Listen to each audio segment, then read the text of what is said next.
Quarterback rolling right. He's looking end zone. Caught. Touchdown. Saturdays are sacred. A football podcast. What is up, everybody? And welcome to Saturdays Are Sacred. And we are 1 day away from the national championship, the last game of the season between the University of Miami versus, was it IU? Indiana University. University, yeah. So we got a big time matchup here. Indiana looks like a juggernaut. Miami has a team full of athletes and are ready to roll and playing really good football. So hopefully we get a really good matchup on this national championship game. I'm super excited for it. But before we get too much into it, Cody, how are you doing today? Doing good. I'll be doing a lot better. Patriots can win this afternoon, but this is a college football podcast, so we don't need to get into that. But yeah, excited for tomorrow night. Even though I think we're gonna have a good game. I'm hoping we have a good game. But yeah, I'm excited for tomorrow night. Yeah, man, it's a lot of good football is being played right now. Obviously, if your team is still playing during this time of the year, you're doing something right.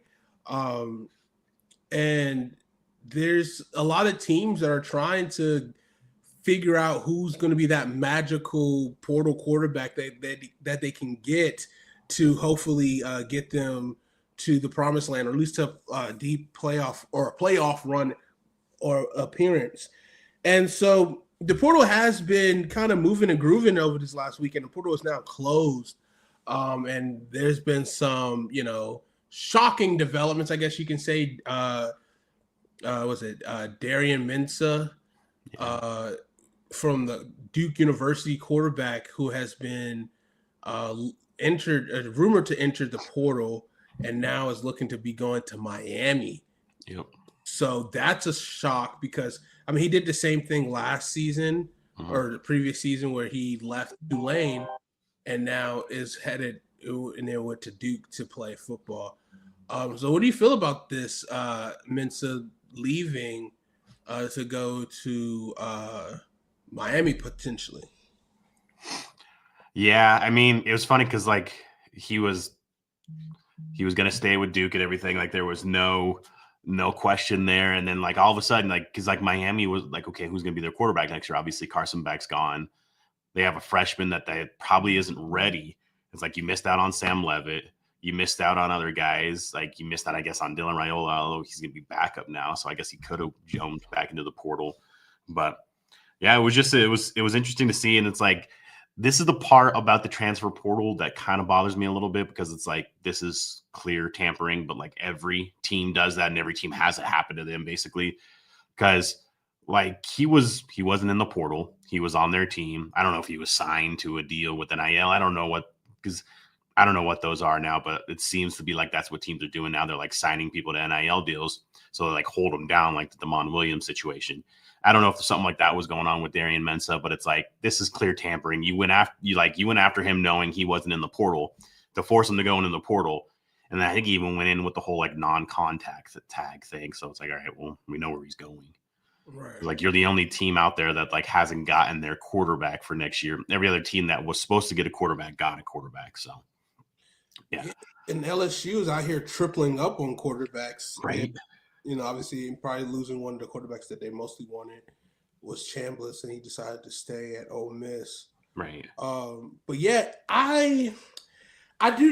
we know Miami, their track records, they are very aggressive in getting their quarterbacks in the portal the last 2 years with obviously Cam and now Carson. So I think Mensah's a good quarterback. He didn't play as good as I thought he was going to play for Duke.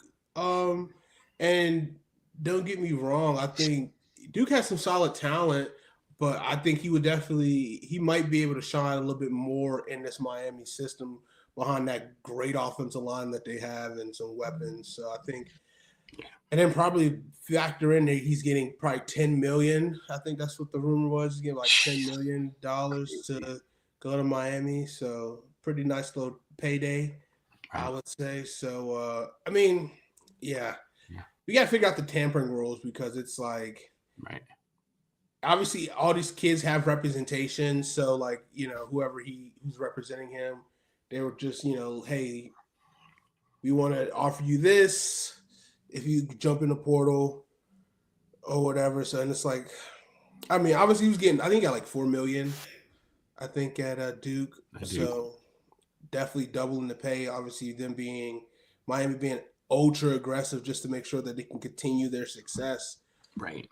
But like that just, I mean, also like it's cool for him, but at the same time, it makes me like, because I'm a big developmental guy. Like I'm big about players developing and growing and like taking a chance on these kids. And it's just like you already ruled out whether or not like already like this player is not going to be good enough for you. Like you haven't even seen him in the spring yet.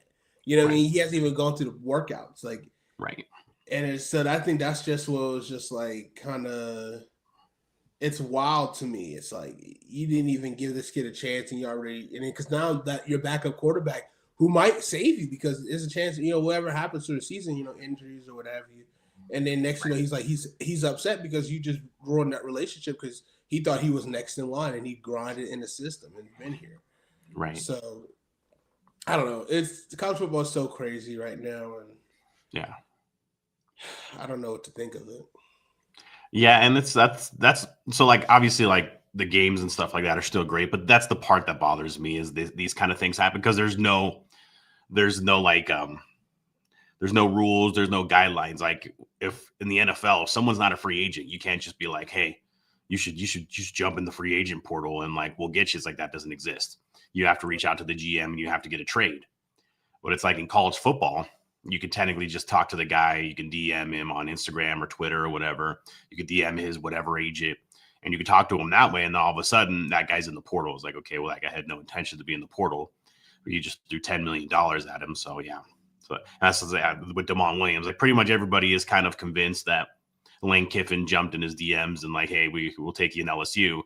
But I guess Washington actually got like a legit contract under him. So I was like, hey, if you're going to do that, they have to pay us for like you. So it was going to be too much. And that's what it should be. Is like, if you're going to sign like these NIL deals, they need to be like binding contracts. Like you can't just be like, oh, it's a contract, but like, is it really? Because there's no like binding there. So if that's the case, then the tampering should stop a little bit, but it's not really the case. Like Damon Williams is more of like a one-off there, where there's been a lot of guys who've been tampered with who were technically under NIL deals, but they weren't like signed contracts or anything. So they can get out, no problem. So that's just that part's kind of the worst part, I think, of college football right now.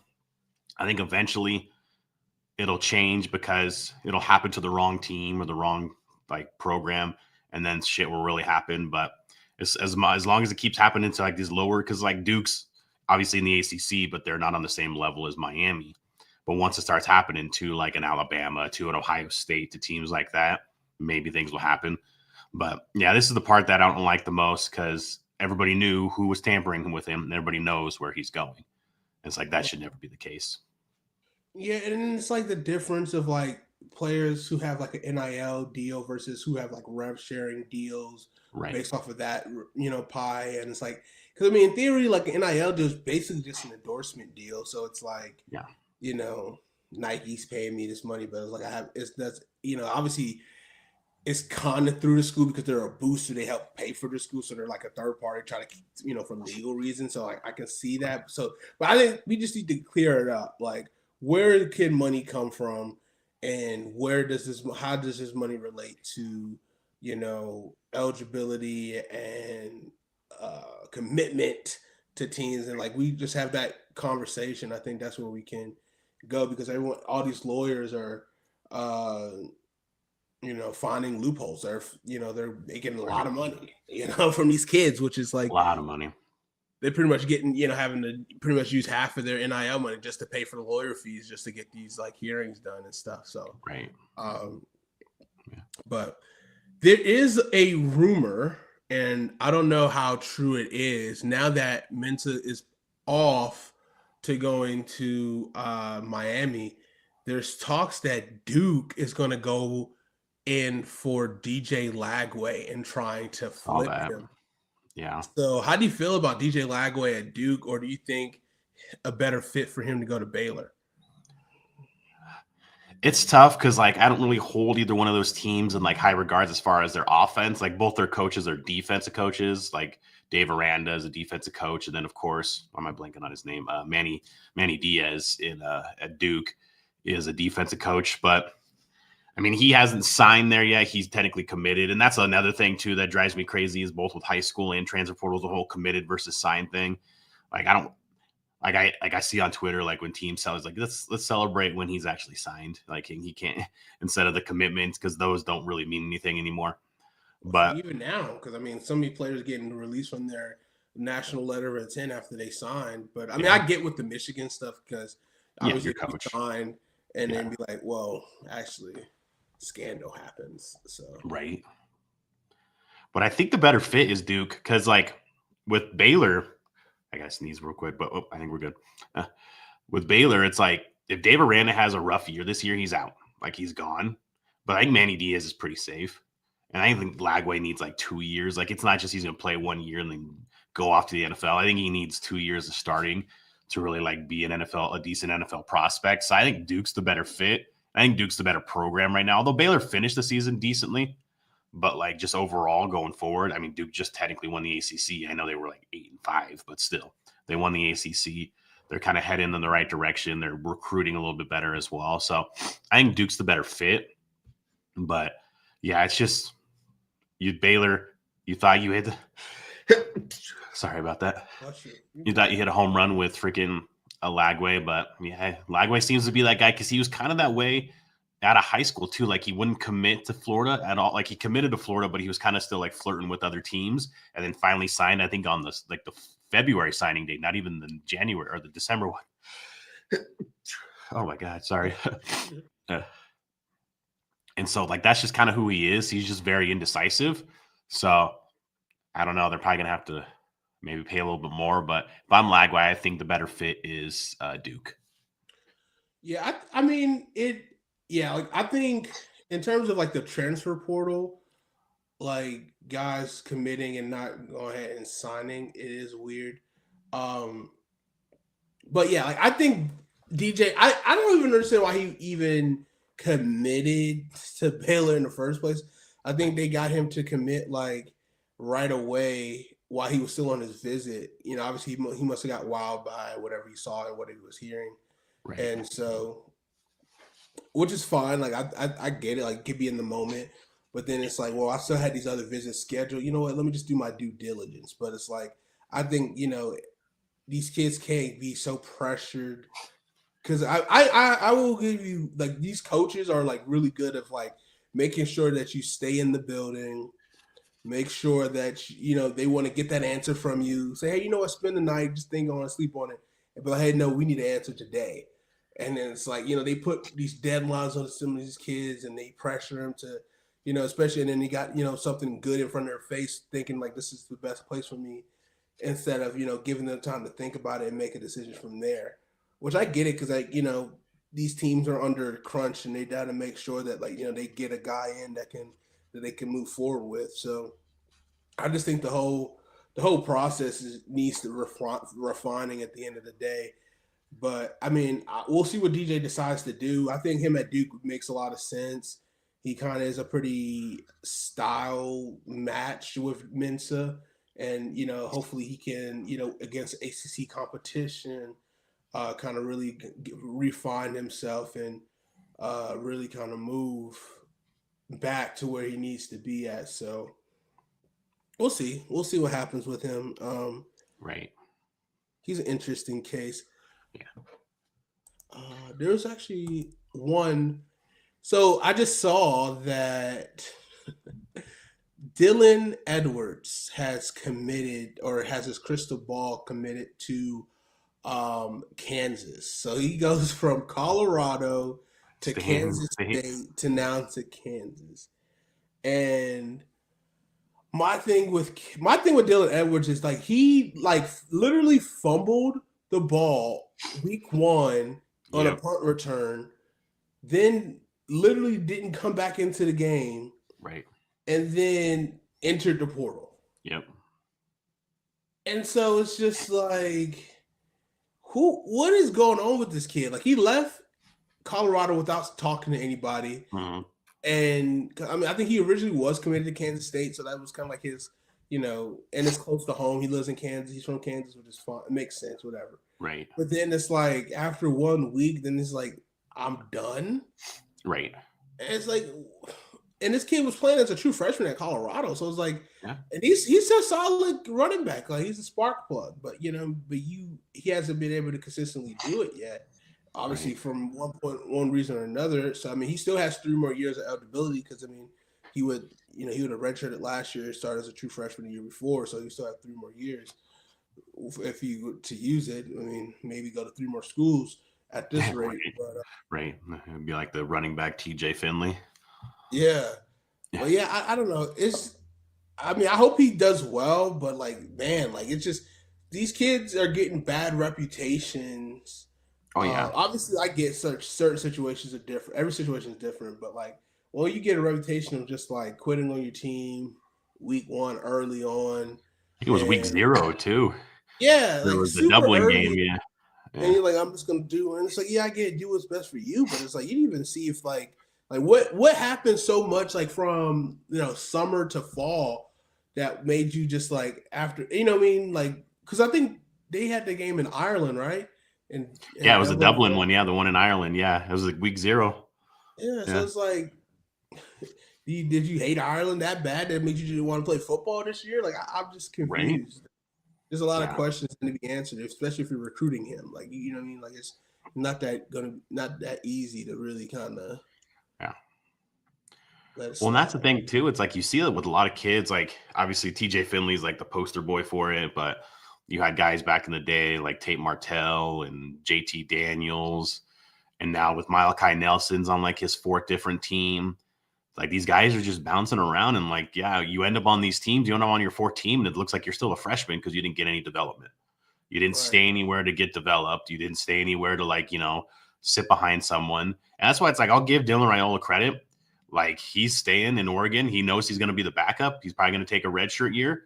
Like he probably could have went to some random school and started, not been 100% healthy, and probably ruined his any chances of going to the NFL. But he would have got more money and he would have been the starter. It's like he'll sit behind Dante Moore, get healthy, and then you're 2 years from now you're starting for one of the better programs in the country, and you have a better chance of making it to the NFL. So it's like guys like that. And then Dante Moore did that 2 years ago. Like he left UCLA, went to Oregon, knowing that he was going to sit behind Dillon Gabriel, and now he's starting. Like if he came out in the NFL, I thought it was a good idea for him to stay in college, but he comes out this year, he's a top 10 pick, like easy. And then you're set up at least for the first 5 years of your career. And then all you have to do is kind of hit on a couple seasons and you hit the big deal for your second contract. Because I mean, if Tua can get onto Tua's second contract and Trevor Lawrence before this year, you can get to your second contract. So it's like guys like that, unfortunately, those are rare. There's too many guys that are just chasing opportunities like Longstreet for USC. It's like, why wouldn't you sit behind Maiava for another year with Lincoln Riley? Okay, I'm going to jump to LSU. Okay, you're going to sit behind Sam Levitt. Like, okay, I guess that's going to help. But like, if Sam Levitt decides to stay another year, are you back in the portal again? Probably. So it's just too many guys chasing money and chasing like wanting to start right away instead of just like sitting behind someone developing. And then when you get on the field, you're actually ready to play instead of just being forced on the field and not being ready.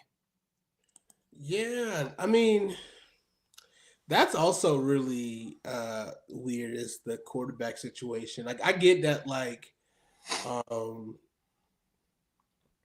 LSU's trying to build the room out, but then it's like getting these quarterbacks like Sam Levitt and High Street is like that's. I mean, I don't know. It's just weird unless there's a specific plan that they sold to them that like, hey, maybe this is going to happen. And then even the Elon quarterback who, he is like he has the moxie that he's like, I don't care. I saw a video, I think, from his quarterback coach or whatever, and he was just like, I don't care what quarterback, I don't care if Sam Levitt comes here or not. I'm gonna beat him out, and I'm gonna do it. And I mean, he balled out at Elon. Obviously, he's a lesser competition, but like a kid who got the moxie is gonna grow, and I think who believes in himself, especially in the with the Lane Kiffin offense, if he can fix it up pretty fast, then it's like maybe Levitt doesn't come in and play. Maybe that could be a story to where, like similar to last year, where everyone thought Austin Simmons was going to be the guy to be, Lane's backup, and then you had a D2 quarterback come in, Chambliss, and blow everyone away, and that could happen again. Yeah. And so then can Lane be able to keep these quarterbacks for 2 years? Maybe not. Yeah, it's hard, especially now that they're like 2 years in. Like now they're going to be juniors versus sophomores. Yeah, because if that Elon kid comes in and then Levitt's like, screw it, all redshirt, then is Longstreet back in the portal again next year? It's like, dude, you're just going to keep playing this game? Well, it's like he probably was in line to be the starter for USC next year because Mayava was a senior. He'd leave. But it's like now you're in a loaded room. Like you're in a loaded room with two proven guys. Like even though Elon's a lower competition, we just saw Cam Ward come from Incarnate Word and play well. Saw Chambliss come from Ferris State and play well. So it's like we know it can work. Mm-hmm. And Chambliss just did that for Lane Kiffin, who's your coach. So it's like he's probably going to look at this Elon kid and be like, hey, like maybe this kid could be like Chambliss a little bit too. So yeah, it's weird. I think some of these kids are just getting some really bad guidance from like agents and some of us from their parents too. But that's why it's like there's got to be some sort of guidelines. You can't just let it just kind of be just crazy out there. But it doesn't look like it's happening soon, but we'll see. Yeah, we shall see indeed. Where do you think Seton ends up? I think he could happen at LSU. I don't know about LSU, but I think it's for sure Texas or Miami. Miami. And I think if he goes, I think he should definitely go to. Yeah, I think he should go to Miami just to coach under Cristobal, who is an offensive line guy. Like that makes a lot of sense. But at the same time, it's like Texas, I feel like, is gearing up for a big run next year. Big time. So I don't think he can go wrong with either way. Like he's going to be a first round pick. Like he's going to be like probably the first tackle off the board. Like he's pretty good. Like, and that's like the fact that he fell into the lap of to Prime is crazy. And in fact, apparently he used the video he used to announce he's entering the portal was a video that he apparently was supposed to use when he just showed that he was staying. Yep. So, but I get it. Maybe he don't believe in Juju. Maybe he doesn't believe in this new system because like he gave him 2 years of his development, and obviously he came to protect the blind side as a true freshman for Shedeur. And so, like, I think that's kind of was his big selling point. But now it's like the whole quarterback situation last year was a mess. And I didn't think Caden Salters was going to be so bad last year. Like, no, he was awful. Wow. And it's like he never showed that at Liberty, which was like so surprising. And so maybe he might just be a system quarterback, and they just had a really bad system, and he just couldn't thrive. So Juju's still at Colorado right now. So, I mean, he's supposed to be their future. And now they're bringing in a whole new offensive staff to run the go-go offense this year and see if that can really help, transform this Colorado team next year. But yeah, I think Seton either Texas or Miami. If I were to choose, I would definitely think he should go to Miami. I'm with you there. I know that he was visiting LSU, but I think they're like a distant third. But yeah, I mean, if you just look at Cristobal's track record, he's an offensive lineman. His 2 tackles are going to be probably Maui Noah is definitely a first-round pick this year. He's probably a top 10 pick. Then the other side, the right tackle is probably at worst a second-round pick. So he's putting guys in the league. But yeah, Texas might be the biggest winner of the transfer portal with what they've done, like their running backs, obviously getting Cam Coleman. They've gotten some good line play too. Yeah, they're all in. Like I think someone said that when it's all said and done, they're going to have close to a $40 million roster, which is insane for college football. But it's like, that's a lot of pressure because like you're all in. But if you have another year like Sark did this year, that's probably it for him. Can't be spending $40 million to go 9-3. And it's like, okay, well, you're getting these players, but like, are you still going to be out physicaled just because the culture against Georgia? Because that's the difference when they play Georgia. Georgia just pushes them around, and you could tell like, okay, Georgia's about this culture. You're trying to be about it. It's like, can you switch that? They brought in Will Muschamp to be their defensive coordinator. They're trying to change that culture there a little bit. because Will Muschamp's not a good head coach, but he's a really good defensive coordinator. So it's like they're trying, they're all in for next year, and they'll probably be a favorite, especially because Arch Manning finished the year well too, played really well against A&M and down the stretch outside of the Georgia game. And even the Georgia game, he didn't play bad. They just got pushed around like big time. But yeah, they're all in. So maybe you just join that train because right now that roster might be the best roster in the country right now, but that doesn't always win because no one would say that Indiana has the best roster in college football. Yeah, everybody was thinking Ohio State was going to kind of cakewalk to the Natty, but that didn't happen. Yeah, and Miami has a really good roster, but would you say it's better than Ohio State, better than Oregon, better than Georgia and Texas? But it's like they're not like a definitive like top 5 roster. They're maybe defense or roster. No, for sure. Going back to Landon Clark, who is a quarterback who transferred to LSU. Just looking at some of his stats, he's a redshirt freshman at Elon this past year, so he still will have 3 more years of eligibility if he were to be a success, maybe 1 more year if he had a really good year, if he wants to be a starter. But he threw 2,300 yards, 18 touchdowns, 8 picks at Elon. So I don't know if he has any rushing stats. Yeah, he's not. I don't think he's like the athlete that Chambliss is, but he has about 5 rushing touchdowns, so he can run the ball a little bit too. So he's not a little bit statue back there. Actually, let me look at his full stats. I'm only looking at because Lane likes dual threat, so I think he's got to be a little bit of a dual threat. Oh, yeah, he has 11. He had 11 rushing touchdowns, 600 yards. Oh, so just under 3,000 all-purpose yards and on 29 total touchdowns. So pretty good quarterback. So and young too. So you got a chance to kind of build with him. So that'd be really interesting to see. Also, I think Elon made the FCS playoffs too. I don't know how far they went, but they were 6-6. So. Oh, they were 6-6. Okay, maybe it was somebody else then. Yeah.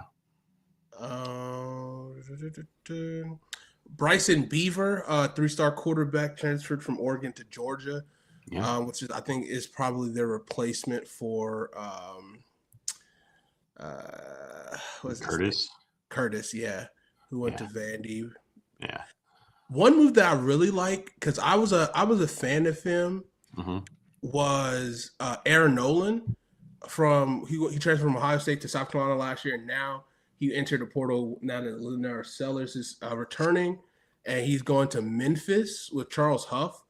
And so I really like that to see if he has opportunity to be the starter there. I think that'd be a really good offense for him.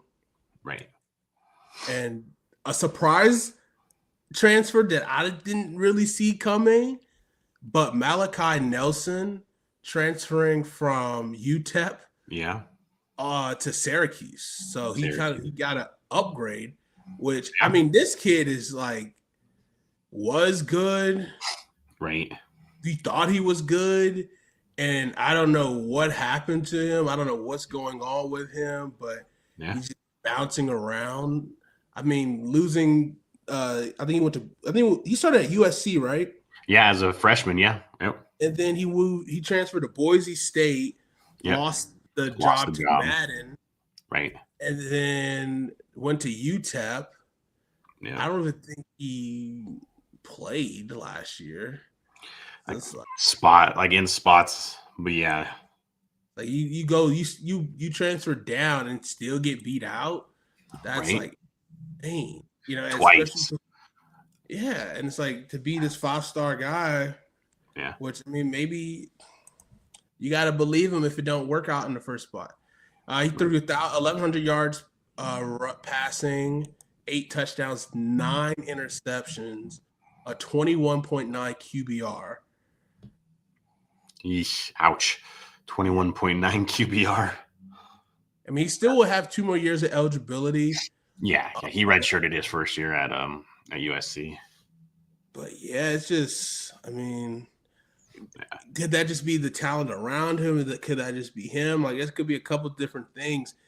I mean, Syracuse has been really active in the quarterback market because I think their team definitely went downhill south fast once their quarterback towards Achilles last year. And so now they bring in Malachi Nelson. They also brought in the Kennesaw State quarterback. Well, I think they're loading up because they don't want the same situation that happened there this year where it's like your backup's so far like bad. So I think that's why they're just going to load up. And then so it's like, okay, if this happens again, we're okay. Because I mean they got really good playmakers at Syracuse too. So like that was kind of like trying to get I forget the receivers. His dad was just going off on Twitter, just mad that like, bro, the quarterback's not good enough to get my son the ball. And it's like, he's trying. He's trying. Yeah. But yeah, it's just a long fall for that team. But right. That was interesting. But I'm really excited to see if Aaron Nolan can win that starting job at Memphis, because I think Charles Huff, I think Memphis is like one of the better Power 4 teams. G5. Or not Power 4, G5 teams. Just in terms of programs and how much money and resources that they have. Mm-hmm. And now that Charles Huff gets that, who's a great coach and is going to have a bunch of, he can recruit the heck out of players. I mean, he can turn programs around. He has turned programs around fast. I'm excited. He was a Southern Miss coach, right? He was what? Southern Miss, was that? Yeah, Southern Miss. And then the year before was at Marshall. At Marshall, there we go. Yeah. So, yeah, I'm excited to see this team. Obviously, he's got a lot of Southern Miss players transferring to Memphis. But he's also getting a few guys. He got Terrell Simmons from Colorado, Kobe Keenum, inside interior offensive lineman from Mississippi State. So some interesting names. I mean, some lower tier schools. A couple Colorado transfers, actually. Yeah, which is is he ever on Deion's staff or something like that? Does he know these kids? I don't know, but it's just he's getting them in. Yeah. So, it's funny, like these coaches that go to their schools, because it's like Michigan's basically like Utah North now. Yeah, Penn State got like all of Iowa State. Yeah, Penn State's all Iowa State, and even like Oklahoma State, it's a bunch of the North Texas kids are going there. It's just like, although I like what Oklahoma State's done. I think they'll be better. Mestamaker, I thought, was one of the better quarterbacks in the portal too. So I like what they did. And then like there's one guy that I'm interested to see where he ends up. Well, two, and they're both like edge players. It's I can't say his last name. It's Princewell from Ole Miss. Oh yeah. And then Damon Wilson from Mizzou. Like those guys could be like a real impact player somewhere. Damon Wilson's played on like 3 teams already, so he kind of just likes to jump in the portal. Maybe he just make that cash. Like, I go make $2 million, I'll make 4, and I'll make 6. Like, I don't know if that's how it works for him there, but yeah, those guys can make some real impact. Other than that, like outside of them, and then like Jordan Seaton, pretty much everybody's kind of committed that are like major like guys. Right. So we'll see. Yeah, it's interesting to see how this is a lot of activity, but we'll see how it goes.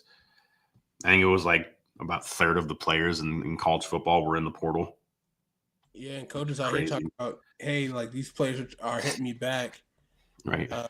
Say, hey, can I come back, coach? No. And then it's like, no, like yeah. Like, sorry, you jumped in there. We didn't tell you to go in there. You jumped in there on your own. So we'll see you. Go play FCS for a year and then try to get back in. All right, exactly. Go ball out and see. Yeah. Which I mean, it might not be a bad idea, to be honest, because I mean, if you just need playing time to show, because like people will find you no matter where you play at. If you're playing and contributing and doing well, I mean, I think that's what you need to do. Yeah. Go to one of the North Dakota schools, ball out, or one of the Montana schools, ball out, win the championship, and then get back to the FBS. Yeah, I'm looking at Memphis got West Florida transfer quarterback Marcus Stokes.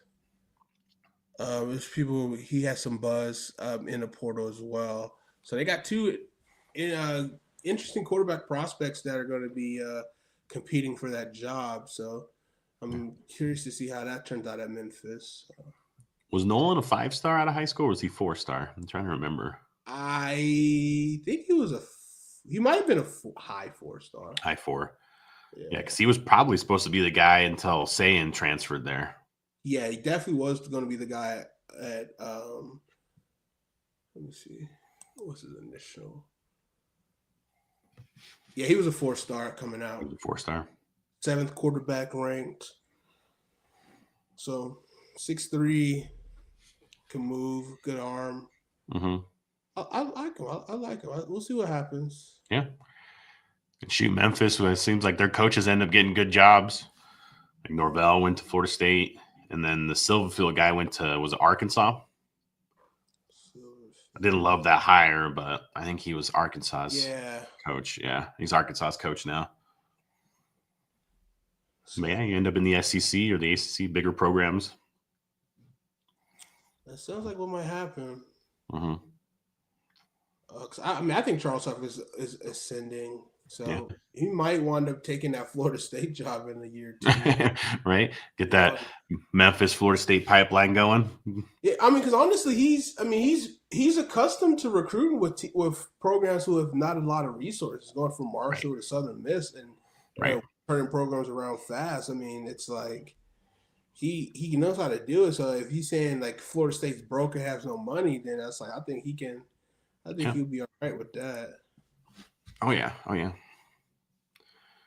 right, so let's talk about this national championship game, Indiana versus Miami. Two teams who've had two different paths to getting here. Obviously, Curt Cignetti, second year under his regime. Last year losing 2 games. This year he's on an undefeated streak with the Heisman quarterback and a very mature team. Has this same staff that came over here from JMU. They're a really good team, man. They play really good ball, smart, sound. Can run the ball with 2 different backs. They have receivers that get open, and Mendoza's just keep getting better and better and just delivers perfect balls to the sideline. Right. Miami, on the other hand, is a team that's about hype. It's about athletes, about style, and they had high expectations entering the year because of the amount of talent that's on this roster, and it's like, okay, they should be doing a run. Obviously, one of the biggest question marks they had all season was Carson Beck, and could he lead them similar to what Cam Ward did to wins? And as a veteran quarterback who just be a good game manager, could Carson Beck do that for them? And there was some mistakes early, some wins when they needed to, but they steadied the ship and went on an insane run, improbable run, some would say, led by a really strong running attack and a good offensive line, like really a strong lines of scrimmage. They control both of them during most games. Right.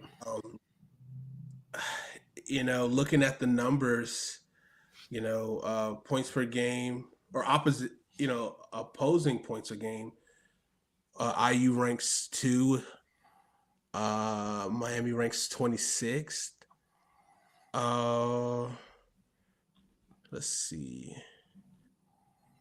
I don't know. I don't know what the story of this game will be, right? I just think who's going to make the mistake. And Indiana hasn't been a team that makes a ton of mistakes this year.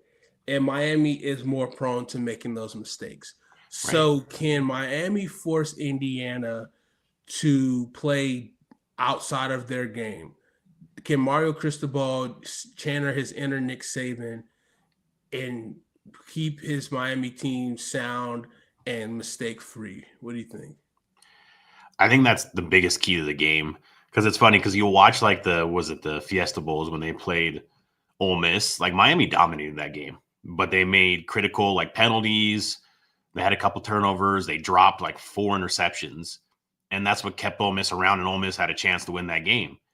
Where it's you do that against Indiana, you're going to be down 20, 30 points. It's just going to happen because Indiana just doesn't seem to make mistakes. I think Mendoza has more touchdown passes in the playoff than incompletions, which is just crazy. I think he's got 4 incompletions and 6 touchdowns, something like that.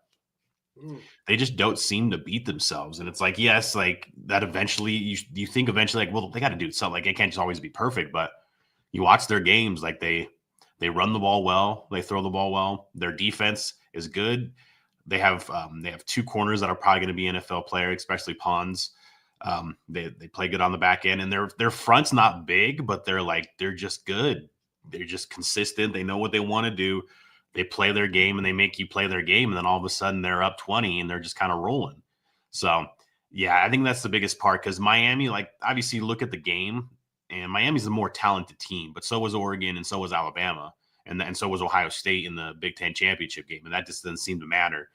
But like Miami, if they can get after, because no one's really been able to like get after Fernando Mendoza, maybe outside of Iowa in like the middle of the season, they can actually get after him with their 2 like first round pick defensive ends and do that. And then on offense, I think just run the ball with Fletcher, hold the ball, keep it away from Mendoza, run the ball, because like Indiana's blown out their first 2 teams, but Alabama doesn't run the ball.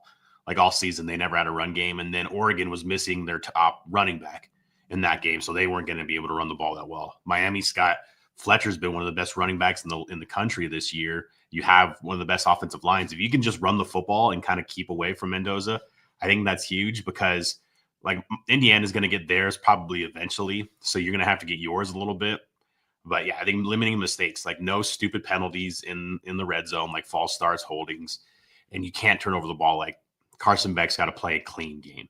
Like if we're looking up and he's got 2 interceptions, I think they lose this game. Like it's just not a game where you can have a couple turnovers or a couple random penalties and you win the game like against Ole Miss. Like you're going to have to play a really clean game and maybe try to force them into some mistakes as well. So I think that's the biggest key is, like you said, who makes the mistakes. And it seems to be Miami's the team that makes those mistakes, but they've been able to overcome them. I don't think they can overcome the mistakes if they do that this game. Yeah, I agree with that for sure. And it's like, obviously, if they can control the line of scrimmage on both sides of the ball, which, I mean, they are definitely the more talented team in that facet, I think things get real uncomfortable because, I mean, if, say, I can see this being a really low-scoring game, because of, if Miami wants to play the line of scrimmage game, the time of possession game, and can finish with points, 3 long drives, putting up 21 points. Right.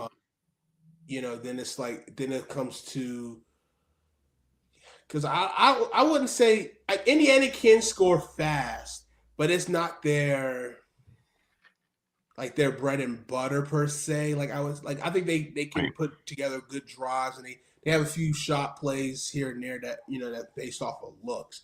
But in terms of just being explosive, I think they're just a good offense, and they can break a runs here and there.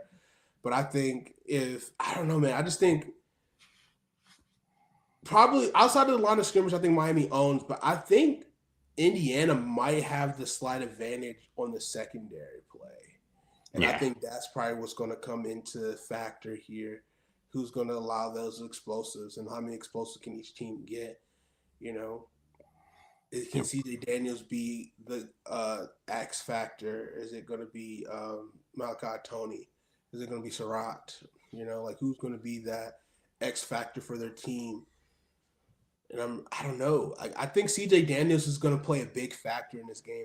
That's kind of what I have a gut feeling about. Right. Let's see what happens. Yeah. Yeah, it'll have to be kind of, because I think Indiana will go into this game like, okay, we got to take away Tony. Like Tony can't beat us, so like Pons will be on Tony, probably follow him all over the field. So it's got to be the other guys. I think in the Ole Miss game they had their big guy was Kalen Marion, and like he had 114 yards receiving. So it's like it's gonna have to be some of these guys that you're like, who are these guys again? Like you said, CJ Daniels is going to have a big game, because if you're Indiana, you're like, okay, we got to stop Tony and we got to slow down the run game. And can some of these other guys beat us?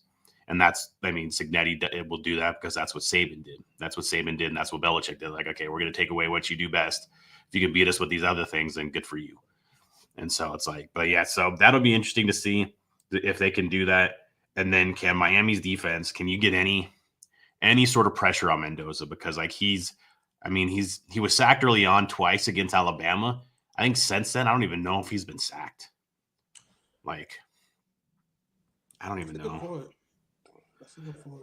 Like he's just been able to pick apart defenses.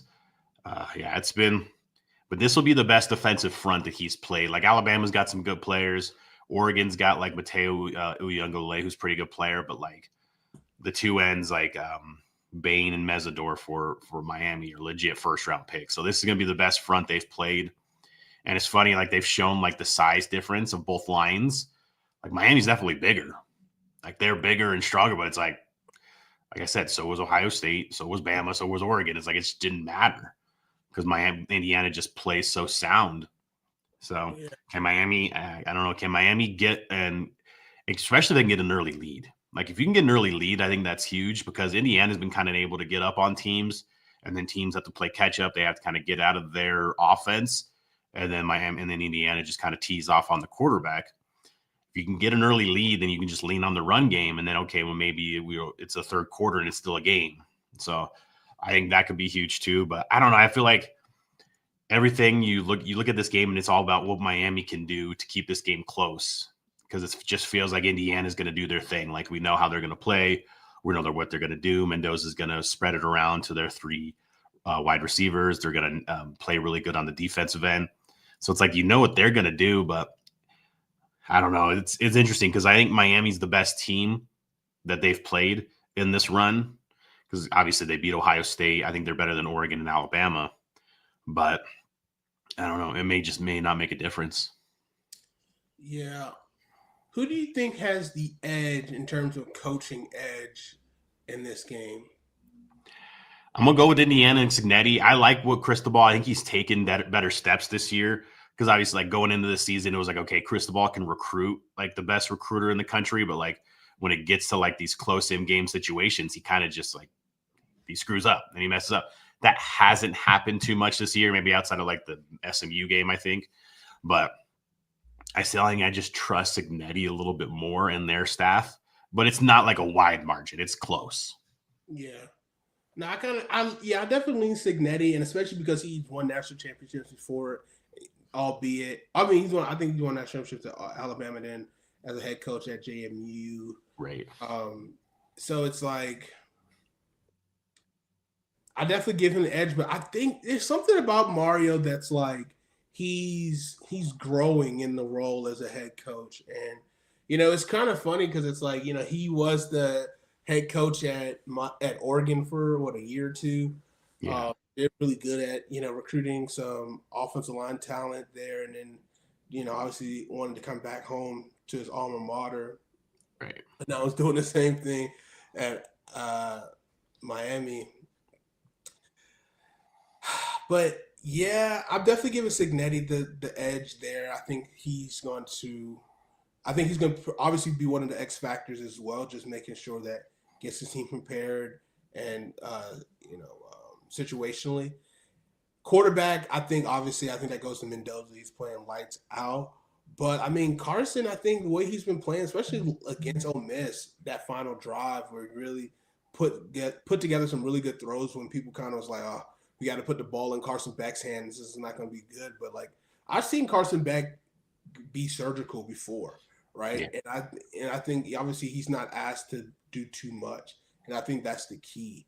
But like I think when you need it to him, like, and then people forget that he can move. So It's like I'd be interested to see if Indiana uses any spies at certain down and distances to really kind of make sure that Carson Beck is not using his legs as he did last round against Ole Miss. So I think that's going to be interesting. But Mendoza, I think for sure. I mean, the same thing goes with Mendoza. I mean, you're gonna have to maybe keep a spy with Mendoza because he was killing what was it, Alabama, and that's who they played last year, Alabama, right? Yeah, and Oregon, yeah. Yeah, Oregon, he was definitely killing with his legs. So it's like we'll see. Like I think will Mendoza be able to run away consistently from that from these linebackers that Miami has? Maybe not. Running back wise, I really like Roman Hemby. He was a Maryland guy. transferred went to Indiana. I'm rooting for him to do well. He has been had a good season, but Mark Fletcher is a dog. He's a ferocious, like he's, behind that offensive line. It's like I kind of like the running back room a little bit more in Miami. Receiver wise, I think I like the receivers. I mean, this is pretty tough. It's tough, yeah. This one's probably pretty even. I think Malachi Tony is probably the X factor. CJ Daniels. I think CJ Daniels will be the biggest difference maker, but obviously if Malachi Tony can have another breakout game as the star he's going to be as a true freshman, I think that's going to help that program a lot. And for this game, I don't know. I still haven't decided who I think is going to win this game. I'm still torn because I feel like I'm over these playoff run of people who I think is going to win. So I feel like you should just Philly fade me the whole time, whoever I decide to vote for. Yeah. I'm not sure. I've gone against Miami every round, so Miami fans probably want me to go against Miami again. And I think I don't know if I could pick against Indiana. Like 8.5's a lot though, so the spread's kind of crazy, but I mean, they've covered their last two games by like 20 something plus. So it's like, it hasn't been an issue, but I think this is a different team. I think Miami is that much better than Oregon and Alabama, especially at this stage. But I'm leaning, and I'm going to go with Indiana. The plus 8.5 scares me a little bit, but I'm going to go Indiana to win. The minus 8.5. I can't pick. This team just feels like they're just. I feel like we've seen this. This is like a Saban Bama team just without the names. Like you just don't know these names, but they don't beat themselves. They play really good football, and they make you make mistakes. And then when you make those mistakes, they basically capitalize on those mistakes. So, and Miami, the really good, talented team, but they're prone, like we've been talking about, they're prone to making these mistakes. And like, this is a big stage, although it is at home. So you got a home game. So that's kind of cool. But as we saw in the Peach Bowl in Atlanta, like that game was basically a home game for Indiana, because it's like when they had the ball, it was silent. And then when Oregon had the ball, it sounded like they were playing in freaking Bloomington, Indiana, wherever they're from. But so it sounded like a home game. So I think Indiana's going to travel. And Miami's like, their fans are weird. Obviously, I think their fans are going to show up for the national championship game. If you watch like a regular season game, that place is kind of empty. It's like maybe 60, 70% capacity. This game, I think they'll obviously travel, and then they'll have all the legends there. You'll see Michael Irvin crawling on the sideline like he does. You'll see Ray Lewis there, Ed Reed, all those guys. So that'll be kind of cool to see. Where it's like Indiana, you'll see like, I don't know, Mark Cuban. Yeah. And then some basketball players. Maybe Isaiah Thomas will be there. Like you'll see like there won't be any like NFL guys. I think their best NFL player was like Antoine Randall or something like that. But yeah. For the Steelers back in the day, but I think that's the only guy I can think that was from there. There's and Tevin Coleman, but he was whatever. But yeah, so it'll be interesting to see. I think obviously they'll be more pro Miami, and then it's always easier to just prepare because you're preparing in your home stadium, you're preparing in your home facility, you're not traveling at all. You're just, you're taking the bus from campus to Hard Rock Stadium. And then like Carson Beck said yesterday, I'm not on campus. I don't go to school anymore. I graduated 2 years ago. It's like, that's just college football in 2026. These guys are just mercenaries, basically just hanging around at these schools, even though they don't have to go to class. Yeah, and so they have the facilities, they're pros, honestly. They're basically pros. Yeah. So I think it'll be a good game. It'll be a better game than we've seen Indiana. Like, it'll be a closer game than we've seen Indiana play, I believe. I just think Indiana is just a little bit too much. And just the fact that Miami can kind of get into those mistakes really scares me to pick them. So I'll pick Indiana. The 8.5, like I said, I don't know if I could do minus 8.5, but it's close. Okay. I think I'm going to go with Miami because I think what you were saying, you kind of convinced me just because it's like, had to remind myself, yeah, it is a home game. I think this will give them a different type of energy of backing. I think, reviving a giant that was so influential in the NFL. And I think they can possibly be on their way to doing that again. And really, like, if winning this national championship or even just being in the national championship this year, I think is only going to do so much more to this program and to really see Mario Cristobal put this program back on the map and be a juggernaut again. And I think he has the chops to bring the talent in. And now that, especially in that Florida area where he doesn't even have to work that hard because kids just can see themselves playing for them again, I think that's what's going to be the easiest thing for Mario to do. Obviously, he's going to have to probably keep working every single year to get a quarterback in the portal. But I mean, he's 2 for 2 so far. I mean, yeah, I don't know, something about Miami, man. It's just something about this Miami team that feels different. It feels right. I mean, I know Kurt is like, he's a big game player for sure, but I don't know, this Miami team, the way they're so hungry, and I think the fact that they're going to be at home, they're going to be rabid coming out the gate, which could be big time. Could be, will make them prone to making mistakes, maybe not being as centered and thoughtful, but like, I don't know. It's just, I think the energy that Miami's going to bring, they're going to bring that hurricane to them. And I think I'm going to roll with Miami. I think I'm going to roll with Miami and we'll see what happens. Okay. I mean, I've been close with that because it's like, I do think that Miami is a different team. Like, it's just a different level where it's like with Alabama, like Alabama was so one-dimensional on offense. All you do is like just play back, stop their run a little bit, and then you just kind of rattle. And then Simpson apparently had injuries and stuff like that. And then Oregon, like they've already played Oregon and they already kind of pushed around Oregon, so they knew what to do. And then you start off the game with a pick six, and so that kind of just rattled their whole team. So this thing is a different animal. I think Miami is that team that if there is a team that's going to beat them, it could be this Miami team. It's just, I just don't know if I truly believe that Miami can do it. Carson Beck against that defense. Like, Carson Beck played great against Ole Miss. Ole Miss's defense does not stack up against Indiana's defense. So I don't know. It's interesting.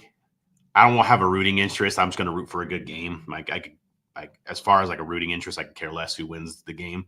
But maybe just Big Ten, but I don't really care. I don't do that whole conference thing. But it's like we can win 3 in a row and be like, hey, we're better than the SEC. But yeah.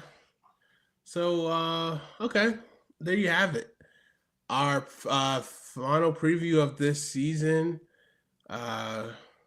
We'll be back next weekend talking the results of the national championship and where we go from there. I mean, it's kind of crazy, man, like how this season has kind of flown by. Right. I've enjoyed it. It's been a pretty good season. Mm-hmm. And let's hope for the cherry on top tomorrow night. Yeah. So maybe one of these years we won't have to wait till a Monday night to watch a game. It could be on like a Saturday night or something, but it'd be great. At least I got the day off though. It's Martin Luther King Day, so I got the day off, so that kind of works out. But yeah, I also got the day off, so I am excited for that part. Yeah. Now, I mean, if Georgia was in a national championship, I would have took off Tuesday too. So right. Really enjoy it, but right. I'll just mosey on back to work on Tuesday. Right. That's true. True. But all right, thanks, Cody, for hanging out. Yeah, for sure. Thank you guys for watching. Saturdays are sacred. We'll be back recapping the national championship game. Go Hoosiers, and rock you like a hurricane tomorrow night. We'll catch you guys next Sunday at noon Eastern, 9 a.m. Pacific. Have a great one, guys. See ya. Snap back, quarterback rolling right. He's looking end zone. Caught. Touchdown. Saturdays are sacred. A football podcast.